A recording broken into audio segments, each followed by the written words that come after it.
2020 ഒരു ഓഗസ്റ്റ് മാസം കാസർഗോഡ് ജില്ലയിലെ വെള്ളരിക്കുണ്ടിലെ ഒരു സാധാരണ കുടുംബം. ബെന്നിയും ഭാര്യയും 2 മക്കളും അടങ്ങുന്ന ഒരു സാധാരണ കുടുംബമായിരുന്നു അദ്ദേഹത്തിൻ്റെത്. അന്നന്നത്തെ അന്നം കണ്ടെത്തുന്നു, അന്നന്ന് സന്തോഷത്തോടെ ജീവിക്കുന്നു. ഇതായിരുന്നു അവരുടെ പോളിസി. എന്നാൽ അവരാരും അറിഞ്ഞിരുന്നില്ല അവരുടെ കുടുംബത്തിൽ വലിയ ഒരു അപകടം പതിയിരിപ്പുണ്ടെന്ന്. 16-കാരിയായ ആൻമരിയ ബെന്നിയുടെ 2ാമത്തെ മകളായിരുന്നു. ഈ മകൾ അച്ഛനോട് പറഞ്ഞു, അച്ഛാ, എനിക്ക് വയ്യ, വല്ലാതെ വയറ് വേദനിക്കുന്നു, ഛർദ്ദിക്കാനും വരുന്നുണ്ട്. ഈ കുട്ടിക്ക് മഞ്ഞപ്പിത്തമാണെന്ന് കരുതി ബെന്നി ഈ കുട്ടിയെയും കൊണ്ട് ഹോസ്പിറ്റലിലേക്ക് ഓടുകയാണ്. പക്ഷേ ഓഗസ്റ്റ് 5 രാത്രി ഈ കുട്ടി ലോകത്തോട് വിട പറയുകയാണ്. എന്നാൽ മകൾ മരിച്ച് 3 ദിവസം കഴിഞ്ഞ് ഈ ഞെട്ടൽ മാറുന്നതിന് മുന്നേ തന്നെ ബെന്നിയും ഇതേ അവസ്ഥയിൽ അവശ നിലയിലാവുകയാണ്. എന്നാൽ പരിശോധിച്ച ഡോക്ടർമാർ പുറത്തുവിട്ട റിപ്പോർട്ട് പ്രകാരം ആ റിപ്പോർട്ട് കണ്ട ജനങ്ങളും ആ കുടുംബത്തിലുള്ളവരും ഒന്നടങ്കം ഞെട്ടിത്തരികയാണ്. കാരണം മഞ്ഞപ്പിത്തം ബാധിച്ചത് മൂലമായിരുന്നില്ല ഇദ്ദേഹത്തിന് ഈ അവശനില വരാനുണ്ടായിരുന്ന കാരണം, മറിച്ച് ശരീരത്തിൽ കലർന്ന എലിവിഷമായിരുന്നു ഇതിന് കാരണം.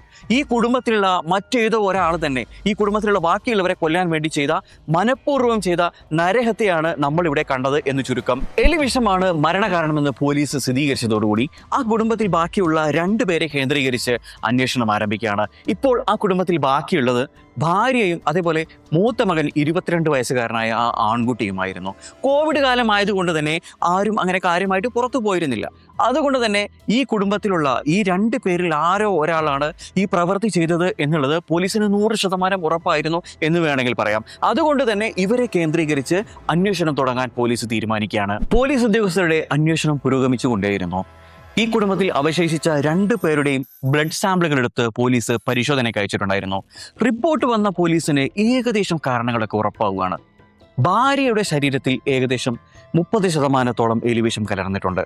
പക്ഷേ മകൻ ആൽബിന്റെ ശരീരത്തിലാണെങ്കിൽ യാതൊരു പ്രശ്നവും കാണപ്പെടുന്നില്ല. അതുകൊണ്ട് തന്നെ പൂർണ്ണമായും അന്വേഷണം ആൽബിൻ എന്ന് പറയുന്ന ബെന്നിയുടെ ആദ്യത്തെ മകൻ 22 വയസ്സുകാരനിലേക്ക് പൂർണ്ണമായി പോലീസ് കേന്ദ്രീകരിക്കുകയാണ്. പോലീസിന് ഏകദേശം കാരണങ്ങളൊക്കെ ഉറപ്പായെങ്കിലും അമ്മയെയും മകനെയും ഒരുപോലെ വിളിച്ചിരുത്തി ചോദ്യം ചെയ്യാൻ പോലീസ് തീരുമാനിക്കുകയാണ്. പിന്നീട് ഇവരെ 2 പേരെയും ഒന്നിച്ചിരുത്തി ചോദ്യം ചെയ്ത സമയത്ത് പോലീസ് ആദ്യം ഇവരോട് ചോദിച്ച ചോദ്യം, നിങ്ങൾ 2 പേരും കഴിച്ച ഭക്ഷണങ്ങൾ എന്തൊക്കെയാണെന്നുള്ളത് ഒന്ന് പറയാമോ എന്നുള്ളതാണ്. ഇവർ 2 പേരും കോമൺ ആയിട്ട് കഴിച്ചിട്ടുള്ള ഭക്ഷണങ്ങളുടെ ലിസ്റ്റ് പോലീസിനോട് പറഞ്ഞു. പിന്നീട് ഒരു സാധനം കൂടി പറഞ്ഞു, ഞങ്ങൾ കുറച്ച് ദിവസമായി വീട്ടിലുണ്ടാക്കിയിട്ടുള്ള ഐസ്ക്രീം 2 പേരും കഴിച്ചിട്ടുണ്ടായിരുന്നു എന്നുള്ളത്. പിന്നീട് ആ ഐസ്ക്രീം ഒന്ന് പരിശോധിക്കാൻ പോലീസ് തീരുമാനിക്കുകയാണ്. എന്നാൽ ഈ ചോദ്യം ചെയ്യലിനിടയിൽ ഐസ്ക്രീം കഴിച്ചിട്ടുണ്ടായിരുന്നു എന്ന് കോമൺ ആയിട്ട് മറുപടി പറഞ്ഞപ്പോൾ പെട്ടെന്ന് തന്നെ ആൽബിൻ എഴുതിയിൽ ഇടപെട്ടുകൊണ്ട് ഒരു കാര്യം പറയാണ്, ഞങ്ങൾ എല്ലാവരും ഒരുമിച്ചാണ് സാറേ ഐസ്ക്രീം കഴിച്ചത് എന്നാണ് അയാൾ പറഞ്ഞത്. എന്നാൽ ആൽബിൻ ഇത് പറഞ്ഞു കഴിയുന്നതിന് മുൻപേ തന്നെ അമ്മ ഒരു കാര്യം പോലീസിനോട് പറയാണ്, സാർ അതിൽ ചെറിയൊരു തിരുത്തുണ്ട്, അത് വേറൊന്നുമല്ല, കുറച്ച് ദിവസമായിട്ട് ഞങ്ങളെല്ലാവരും ഐസ്ക്രീം കഴിക്കുമ്പോഴും ആൽബിന് ജലദോഷമാണെന്ന് പറഞ്ഞിട്ട് കഴിച്ചിട്ടുണ്ടായിരുന്നില്ല. ഒരു പക്ഷേ അവന് ജലദോഷമായിരുന്നത് കൊണ്ട് തന്നെ ആയിരിക്കാം. പിന്നീട് വേറൊരു കാര്യം കൂടെ പറഞ്ഞു, എനിക്ക് ഷുഗറാണ്, അതുകൊണ്ട് ഞാൻ കുറച്ചേ കഴിച്ചിട്ടുണ്ടായിരുന്നുള്ളൂ. ഐസ്ക്രീമിൽ ഭൂരിഭാഗം കഴിച്ചിട്ടുണ്ടായിരുന്നത് അച്ഛനും മകളുമാണ്. ഇത് കേട്ട പാടെ തന്നെ പോലീസിന് കാര്യങ്ങൾ ഉറപ്പിക്കാൻ പറ്റുന്ന രീതിയിലേക്ക് കാര്യങ്ങൾ പെട്ടെന്ന് തന്നെ മാറി. പിന്നീട് പോലീസ് ഇവന്റെ ഫോൺ പിടിച്ചെടുത്തു, നേരെ സൈബർ സെക്യൂരിറ്റി ടീമിന് കൈമാറുകയാണ്. ആ ഫോൺ പരിശോധിച്ച സൈബർ സെക്യൂരിറ്റി ടീം പോലീസിന് കൈമാറിയത് ഞെട്ടിക്കുന്ന വിവരങ്ങളാണ്. സിനിമയെ വെല്ലുന്ന ഒരു ക്രൈം ത്രില്ലർ സീനാണ് ഇനി നമ്മൾ ഇവിടെ കാണാൻ പോകുന്നത്. ഇവന്റെ ഫോൺ പരിശോധിച്ചു കഴിഞ്ഞപ്പോൾ പോലീസിനും സൈബർ സെക്യൂരിറ്റി ടീമിനും ഞെട്ടിക്കുന്ന തരത്തിലുള്ള കുറച്ച് വിവരങ്ങൾ ലഭിക്കുകയാണ്. അത് വേറൊന്നുമല്ല, ഇവന് ദൂരെ ഒരു കാമുകിയുണ്ട്. ഇവൻ പൊതുവെ പണിയെടുക്കാൻ മടിയുള്ള കൂട്ടത്തിലാണ്. അച്ഛൻ്റെ 5 ഏക്കർ റബ്ബർ തോട്ടവും അതേപോലെ ഒരു പന്നി ഫാമും ഇവന് ഒറ്റയ്ക്ക് കൈക്കലാക്കണം. മാത്രമല്ല അച്ഛൻ വാങ്ങിക്കൊടുത്ത ഒരു സ്മാർട്ട് ഫോണാണ് ഇതിനെയൊക്കെ മൂല കാരണം എന്ന് പറയുന്നത്. ഇയാൾ ലഹരിക്കും അതേപോലെ തന്നെ ഫോൺ അഡിക്ഷനും കൂടുതലുണ്ടായിരുന്ന ഒരാളായിരുന്നു. മാത്രമല്ല ഇയാളുടെ കാമുകിയെ പോലെ തന്നെ ഇയാൾക്ക് വേറെ ഒരുപാട് വഴിവിട്ട ബന്ധങ്ങളും ഉണ്ടായിരുന്നു. അതുകൊണ്ട് തന്നെ അച്ഛൻ്റെ സ്വത്തുക്കൾ കൈക്കലാക്കാൻ, സുഖമായി ജീവിക്കാൻ, തൻ്റെ കാമുകിയോടൊപ്പം അടിച്ചു പൊളിച്ച് കാഷ്വലായിട്ട് ജീവിക്കാൻ വേണ്ടി ഈ കുടുംബത്തിനെ ഇല്ലാതാക്കുക എന്നുള്ളതായിരുന്നു ഇയാൾ എളുപ്പം കണ്ടെത്തിയ മാർഗം. അതിനു വേണ്ടി തന്നെയാണ് ഈ ഐസ്ക്രീമിൽ ഇയാൾ ഇതേപോലെ എലിവിഷം കലർത്തിയിട്ടുണ്ടായിരുന്നത്. എന്നാൽ ഇതിൻ്റെയൊക്കെ മൂല കാരണം എന്ന് പറയുന്നത് ഇവന്റെ അനുജത്തി ഇവന്റെ ഫോൺ ഇടയ്ക്കെടുത്ത് പരിശോധിച്ച സമയത്ത് ഇവന്റെ ഈ ഫോൺ അഡിക്ഷനും അതേപോലെ തന്നെ അനധികൃതമായിട്ടുണ്ടായിരുന്ന ഒരുപാട് രഹസ്യ ബന്ധങ്ങളും ഇവളുടെ ശ്രദ്ധയിൽപ്പെടുകയാണ്. ഇത് കണ്ടിട്ട് ഇവനെ വാൺ ചെയ്യാണ്, ഞാനിത് അച്ഛനോടും അമ്മയോടും പറഞ്ഞു കൊടുക്കും എന്ന് പറഞ്ഞിട്ട്. പക്ഷേ ഇത് കണ്ട ആൽബിൻ നേരെ ഓപ്പോസിറ്റ് ആയിട്ട് ചിന്തിക്കുകയാണ്.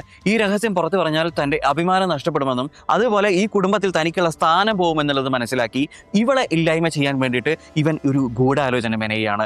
അതിൻ്റെ ഭാഗമായി ഇന്റർനെറ്റിൽ മനുഷ്യരെ എങ്ങനെ ഈസി ആയിട്ട് കൊലപ്പെടുത്താം എന്ന് ഇയാൾ സെർച്ച് ചെയ്യാണ്.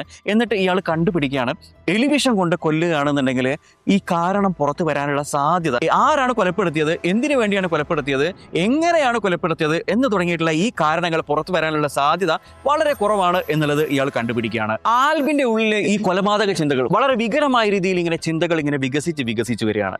അതിന് പുറകെ തന്നെ അയാൾ കണക്കൂട്ടാണ്, ഭക്ഷണത്തിൽ വിഷം കലർത്തി കൊടുക്കുകയാണെന്നുണ്ടെങ്കിൽ, അതായത് ഇയാൾ കണ്ടുപിടിച്ചത് ഈ എലിവിഷമാണല്ലോ, ഈ എലിവിഷം ഭക്ഷണത്തിൽ കലർത്തി കൊടുക്കുകയാണെന്നുണ്ടെങ്കിൽ ഒരു പക്ഷെ പെട്ടെന്ന് ആർക്ക് കണ്ടുപിടിക്കാൻ കഴിയില്ല. എന്തെങ്കിലുമൊക്കെ തന്ത്രപരമായ കാരണങ്ങൾ പറഞ്ഞ് അത് കഴിക്കാതിരിക്കുകയാണെന്നുണ്ടെങ്കിൽ തനിക്ക് അതിൽ നിന്ന് രക്ഷ നേടുകയും ചെയ്യാം. അതിനുവേണ്ടി ആദ്യം അവർ ചിക്കൻ കറി വീട്ടിൽ ഉണ്ടാക്കുന്ന സമയത്ത് അതിനകത്ത് ഇയാൾ കുറച്ച് എലിവിഷം ചേർക്കുകയാണ്. പക്ഷേ നിർഭാഗ്യവശാൽ, അതേപോലെ ആ കുടുംബത്തിലുള്ള ആളുകളുടെ ഭാഗ്യവശാൽ എന്ന് വേണമെങ്കിൽ പറയാം, അതിൽ ഈ എലിവിഷത്തിന്റെ അളവ് കുറവായതുകൊണ്ട് തന്നെ ഇത് ഫലിക്കാതെ വരികയാണ്. അതുകൊണ്ട് തന്നെ ആ കുടുംബത്തിൽ ആർക്കും അന്നേ ദിവസം ആ ചിക്കൻ കറി കഴിച്ചതുകൊണ്ട് ആരോഗ്യപരമായിട്ടുള്ള ഒരു പ്രശ്നങ്ങളും ഇല്ലാതിരിക്കുകയും ചെയ്യുകയാണ്. പക്ഷേ ഇയാൾക്ക് ഇതിൽ നിന്ന് നിരാശയാണ് ഉണ്ടായത്.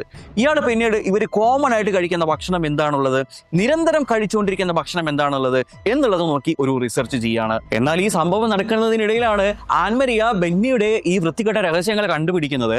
ഇത് മനസ്സിലാക്കിയ ബെന്നി പെട്ടെന്ന് തന്നെ ആൻമരിയ ഇല്ലാതാക്കാനുള്ള തന്ത്രങ്ങൾ മെനയാണ്. എന്ത് വില കൊടുത്തും ആൻമരിയ ഇല്ലാതാക്കണം എന്നുള്ള ആ ഒരു ചിന്തയിലേക്ക് അയാൾ പെട്ടെന്ന് തന്നെ ഉരുത്തിരിക്കുകയാണ്. അങ്ങനെ 2020 ജൂൺ 29 ഇയാൾ കൃഷിയിടത്തിലെ ആവശ്യത്തിന് എന്ന് പറഞ്ഞിട്ട് വെള്ളരിക്കുണ്ടിലെ ഒരു ടൗണിൽ പോയിട്ട് കുറച്ച് എലിവിഷം മേടിക്കുകയാണ്. ഇത് കണ്ടെത്തിയ വീട്ടുകാർ ഇയാളോട് ചോദിച്ച സമയത്ത് നമുക്ക് കൃഷിയിടത്തിൽ ഉപയോഗിക്കാം എന്ന് പറഞ്ഞിട്ട് ആരും അറിയാതെ ഇത് വീട്ടിൽ ഒളിപ്പിക്കുകയാണ്. കൃഷിയിടത്തിൽ ആവശ്യത്തിന് വേണ്ടി വാങ്ങിച്ചത് കൊണ്ട് തന്നെ കടക്കാർക്കോ അതേപോലെ തന്നെ വീട്ടുകാർക്കോ യാതൊരു സംശയം തോന്നുന്നില്ല എന്നത് തന്നെയാണ് സത്യം. എന്നിട്ട് ഇയാൾ പിറ്റേ ദിവസം രാവിലെ വെള്ളരിക്കുണ്ടിലെ ഒരു കടയിൽ പോയിട്ട് ഐസ്ക്രീം ഉണ്ടാക്കാനുള്ള സാധനങ്ങൾ കൊണ്ടുവരികയാണ്. ഇത് കണ്ടപ്പോൾ വീട്ടുകാർ ഇയാളോട് ചോദിച്ചു, എന്താണ് മോനെ പെട്ടെന്ന് ഐസ്ക്രീം കഴിക്കാനൊക്കെ ഒരു കൊതി? ഇയാൾ പറഞ്ഞു, അമ്മ കുറെ കാലമായില്ലേ നമ്മൾ ഐസ്ക്രീം ഒക്കെ കഴിച്ചിട്ട്, അതുകൊണ്ട് നമുക്ക് ഇപ്രാവശ്യം ഒന്ന് ഐസ്ക്രീം ഉണ്ടാക്കി കഴിച്ചു നോക്കാം. ഇയാളുടെ തന്ത്രം ഏതൊക്കെ തരത്തിലാണ് വർക്ക് ചെയ്യുന്നത് എന്നുള്ളത് ചിന്തിച്ച് നോക്കുക. അങ്ങനെ ഇയാൾ ഐസ്ക്രീം ഉണ്ടാക്കാനുള്ള സാധനങ്ങളൊക്കെ കൊണ്ടുവന്നു. ഐസ്ക്രീം ഉണ്ടാക്കുന്നതിനിടയിൽ തന്നെ ഇയാൾ ആരും അറിയാതെ തന്ത്രപരമായി അതിൻ്റെ അകത്ത് എലിവിഷം മിക്സ് ചെയ്തു. ഒരു ക്രൂരനായ മൃഗത്തിന്റെ സ്നേഹം എന്ന് വേണമെങ്കിൽ നമുക്ക് പറയാം. അവന്റെ അനിയത്തിക്ക് ഏറ്റവും ഇഷ്ടമുണ്ടായിരുന്ന ഫ്ലേവറാണ് അയാൾ ഐസ്ക്രീം ഉണ്ടാക്കാൻ വേണ്ടി ഉപയോഗിച്ചത്. വളരെ സങ്കടം തോന്നുന്നു ഈ വാർത്ത നിങ്ങളോട് പറയുമ്പോൾ. പിന്നീട് ഇയാൾ ചെയ്ത കാര്യങ്ങളാണ് ശരിക്കും നമ്മളെ ഞെട്ടിക്കാൻ പോകുന്നത്. ഇയാൾ തന്ത്രപരമായി 2 പാത്രങ്ങളിലായിട്ടാണ് ഐസ്ക്രീം ഉണ്ടാക്കിയിട്ടുണ്ടായിരുന്നത്. ഒരെണ്ണം നോർമലായിട്ട് എല്ലാ പരിപാടികളും കഴിഞ്ഞിട്ട് ഫ്രിഡ്ജിലേക്ക് മാറ്റി വെച്ചു. പിന്നീട് ഒരെണ്ണം എലിവിഷം കലർത്തിയതിനു ശേഷം നേരെ ഫ്രീസറിലേക്ക് മാറ്റിവെച്ചു. അത് പെട്ടെന്ന് തന്നെ തണുപ്പിച്ച് തൻ്റെ വീട്ടുകാർക്ക് നൽകാനുള്ള ശ്രമം നടത്തി. ഇയാൾ ഐസ്ക്രീമൊക്കെ തണുത്ത് കഴിഞ്ഞ സമയത്ത് അത് അച്ഛനും അമ്മയ്ക്കും സഹോദരിക്കും കൊണ്ടുപോയിട്ട് കൊടുക്കുകയാണ്. ഇവര് ഇതൊന്നും അറിയാതെ ആ പാവങ്ങൾ ഈ ഐസ്ക്രീം കണ്ട സന്തോഷത്തിൽ നല്ല രുചിയുണ്ടല്ലോ എന്ന് പറഞ്ഞിട്ട് അതെടുത്ത് കഴിക്കുകയും ചെയ്തു. എന്നാൽ പ്രമേഹ രോഗിയായ അമ്മ മാത്രം, നിങ്ങൾ ശ്രദ്ധിക്കണം, പ്രമേഹ രോഗിയായ അമ്മ മാത്രം ഇത് കഴിക്കുന്നതിൽ നിന്ന് ഒന്ന് മാറി നിന്നു. പക്ഷേ അവനെ നിർബന്ധത്തിന് വഴങ്ങി ഏകദേശം കുറച്ച് മാത്രം അമ്മ കഴിക്കുകയും ചെയ്തു. ഇത് കഴിക്കുന്നതിനിടയിൽ അച്ഛൻ തൻ്റെ മകനോടുള്ള സ്നേഹം കൊണ്ട് മകനോട് ചോദിക്കുന്നുണ്ട്, മോനെ നീ കഴിക്കുന്നില്ലേ? ഇത് കേട്ട് അവൻ സമർത്ഥമായിട്ട് മറുപടി പറഞ്ഞു, അച്ഛൻ എനിക്ക് ജലദോഷമാണ്, ഞാനിപ്പോൾ കഴിക്കുന്നില്ല, ഞാൻ നാളെ കഴിച്ചോളാം എന്ന് പറഞ്ഞിട്ട് ഇയാൾ സമർത്ഥമായിട്ട് അവിടെ നിന്നെല്ലാം ഊരി പോവുകയാണ്. എന്നാൽ ബാക്കി വന്ന ഐസ്ക്രീം വീട്ടിലെ പട്ടിക്കുട്ടിക്ക് നൽകാമെന്ന് അമ്മ പറഞ്ഞ സമയത്ത് ഇയാൾ മറ്റെന്തൊക്കെയോ കാരണങ്ങൾ പറഞ്ഞിട്ട് അത് വേണ്ട എന്ന് പറഞ്ഞ് നിരസിക്കുകയാണ്. ഇയാൾ എന്തൊരു ക്രൂരനാണെന്നുള്ളത് നമ്മൾ ചിന്തിക്കണം. തൻ്റെ സ്വന്തം അമ്മയും പെങ്ങളും അച്ഛനും ഈ വിഷം കഴിക്കുന്നത് കണ്ട് ഇയാൾ മാറി നിന്ന് ആസ്വദിക്കുകയായിരുന്നു എന്ന് നമുക്ക് വളരെ സാങ്കല്പികമായി പറയാം. തൻ്റെ കുടുംബത്തിന് തനിക്ക് സമ്മാനിക്കാൻ കഴിയുന്ന ഏറ്റവും നല്ല സമ്മാനമായ കൊലപാതകത്തിൽ കുറഞ്ഞ ഒന്നും തന്നെ ആൽബിൻ ഇതിൽ പിന്നീട് ചിന്തിച്ചിട്ടുണ്ടായിരുന്നില്ല. അതുകൊണ്ട് തന്നെ ആ ഫ്രിഡ്ജിൽ മാറ്റിവെച്ചിട്ടുണ്ടായിരുന്ന ബാക്കിയുള്ള ഐസ്ക്രീം അയാൾ എടുത്തു. എന്നിട്ട് ഓഗസ്റ്റ് 1 തന്നെ അതിൻ്റെ അകത്ത് വീണ്ടും വിഷം കലർത്തി. എന്നിട്ട് കുടുംബത്തിന് വീണ്ടും നൽകാൻ തീരുമാനിച്ചു. അങ്ങനെ കൊടുത്തുകൊണ്ടിരിക്കുന്ന സമയത്ത് തനിക്ക് വല്ലാതെ ബുദ്ധിമുട്ട് തോന്നുന്നു എന്ന് പറഞ്ഞിട്ട് അമ്മ അതിൽ നിന്നും മനഃപൂർവ്വം ഒഴിവാവുകയാണ്. കാരണം അമ്മ ഒരു ഷുഗർ പേഷ്യൻ്റ് ആണ്. ഈ കാരണം പറഞ്ഞ് അമ്മ ഒഴിവായെങ്കിലും അച്ഛനും സഹോദരിയും വളരെ സന്തോഷത്തോടു കൂടി ഇവൻ കൊടുത്ത ഈ മനോഹരമായ ഐസ്ക്രീം ഇതിൽ വിഷമുണ്ടെന്ന് മനസ്സിലാക്കാതെ അവർ സന്തോഷത്തോടെ കഴിച്ചു. സത്യത്തിൽ അതിൽ ഒളിച്ചിരുന്ന മരണത്തെ അവർക്ക് തിരിച്ചറിയാൻ കഴിഞ്ഞില്ല. അതല്ലെങ്കിൽ സ്വന്തം മകൻ തങ്ങൾക്ക് ഒരുക്കി വെച്ച മരണക്കെണി അവർക്ക് തിരിച്ചറിയാൻ കഴിഞ്ഞില്ല എന്ന് നമുക്ക് സങ്കടത്തോടെ പറയാം. ഓഗസ്റ്റ് 2-ാം തീയതി താൻ കൊടുത്ത വിഷം ഇവരുടെ ശരീരത്തിൽ പ്രവർത്തിച്ചു തുടങ്ങിയിട്ടുണ്ടോ എന്നുള്ളത് ഇവൻ സസൂക്ഷ്മം നിരീക്ഷിച്ചു കൊണ്ടിരിക്കുകയായിരുന്നു. അതിനുവേണ്ടി അവൻ ഇടയ്ക്കിടയ്ക്ക് റൂമിൽ നിന്ന് പുറത്തിറങ്ങുന്നുണ്ട്. തൻ്റെ പെങ്ങൾക്കോ അമ്മയ്ക്കോ അച്ഛനോ ഏതെങ്കിലും തരത്തിലുള്ള ഭാവവ്യത്യാസങ്ങളോ അതല്ലെങ്കിൽ അവരുടെ പ്രവർത്തനത്തിൽ എന്തെങ്കിലുമൊക്കെ പന്തികേടുണ്ടോ എന്നുള്ളതിന് ഇവനിങ്ങനെ വീക്ഷിച്ചു കൊണ്ടേയിരിക്കുകയാണ്. അങ്ങനെ ഓഗസ്റ്റ് 3-ാം തീയതി ആയ സമയത്ത് ആൻമരിക്ക് ചെറിയ രീതിയിലുള്ള ശരീരത്തിൽ ചില പ്രശ്നങ്ങളൊക്കെ കാണപ്പെട്ടു. ആൻമരിക്ക് കടുത്ത വയറുവേദനയും ഛർദിയും അനുഭവപ്പെടുകയാണ്. ആൻമരിയ വളരെ നല്ല രീതിയിൽ ടയേർഡായിട്ടുണ്ട്. ഇത് അച്ഛനോട് പറഞ്ഞ സമയത്താണ് നമ്മൾ നേരത്തെ പറഞ്ഞ പോലെ ആൻമരിയ അച്ഛനോട് പറയാണ്, അച്ഛാ എനിക്ക് തീരെ വയ്യ, എനിക്ക് ഛർദ്ദിക്കാൻ വരുന്നു, എനിക്ക് വല്ലാതെ വയറ് വേദനിക്കുന്നുണ്ടോ എന്ന് പറയുന്ന സമയത്ത് ആൻമരിയയും എടുത്തുകൊണ്ട് അച്ഛൻ ആശുപത്രിയിലേക്ക് ഓടുന്നത്. പക്ഷേ വളരെ വൈകിയാണെങ്കിലും ആ കുട്ടി ഈ ലോകത്തോട് നമ്മൾ നേരത്തെ പറഞ്ഞ പോലെ വിട പറഞ്ഞു.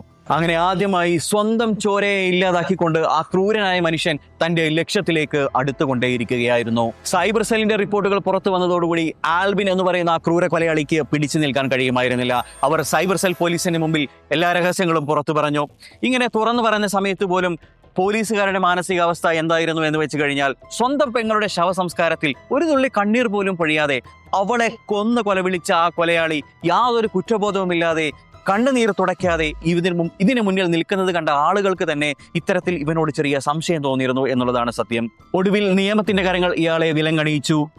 ഒരു നിമിഷത്തെ സുഖത്തിനും സൗകര്യത്തിനും എന്നേക്കുമായി അധ്വാനിക്കാതെ ജീവിക്കാനുള്ള പണം കണ്ടെത്തുന്നതിന് വേണ്ടിയും ഇയാൾ ഇല്ലാതാക്കിയത് സ്വന്തം കുടുംബത്തെ തന്നെയാണ്. ഒന്ന് ചിന്തിച്ചു നോക്ക്, ഇവിടെ നമ്മൾ ആരെയാണ് വിശ്വസിക്കേണ്ടത്? ആരെയാണ് നമ്മൾ കൂടെ കൊണ്ടു നടക്കേണ്ടത്? സ്വന്തം മകൻ, അതായത് തൻ്റെ ചോരയിൽ പിറന്ന സ്വന്തം മകൻ അച്ഛനെയും അമ്മയെയും സഹോദരിയെയും ഇല്ലാതാക്കാൻ വേണ്ടി ആദ്യം ചിക്കൻ കറിയിൽ വിഷം വെച്ച് നൽകുന്നു. അത് ഏൽക്കാതെ വന്ന സാഹചര്യത്തിൽ ഇവർക്ക് എല്ലാവർക്കും ഇഷ്ടപ്പെട്ടതുപോലെ ഏറ്റവും ഇഷ്ടപ്പെട്ട ഭക്ഷണമായ ഐസ്ക്രീമിൽ, വളരെ സ്വാദിഷ്ടമായി വളരെ സന്തോഷത്തോടെ നുണയുന്ന ഐസ്ക്രീമിൽ മധുരം കലർത്തുന്നത് പോലെ വിഷം കലർത്തി നൽകി ആ കുടുംബത്തിനെ തന്നെ ഓരോരുത്തരെയായി ഇയാൾ ഇല്ലായ്മ ചെയ്തു. എന്തോ ഭാഗ്യം കൊണ്ട് അമ്മ മാത്രം, തനിക്ക് പ്രമേഹമുണ്ട് എന്നുള്ള കാരണത്താൽ ആ അമ്മ മാത്രം ആ കുടുംബത്തിൽ നിന്ന് രക്ഷപ്പെട്ടു. ആ അമ്മ ബാക്കിയായതുകൊണ്ട് മാത്രം ഈ കുടുംബത്തിൽ എന്താണ് പറ്റിയത്, ഈ കുടുംബത്തിലെ ആരാണ് കൊലയാളി എന്നുള്ളത് സൈബർ സെക്യൂരിറ്റി ടീമിനും പോലീസിനും എളുപ്പം കണ്ടെത്താൻ കഴിഞ്ഞു എന്ന് വേണമെങ്കിൽ നമുക്ക് പറയാം.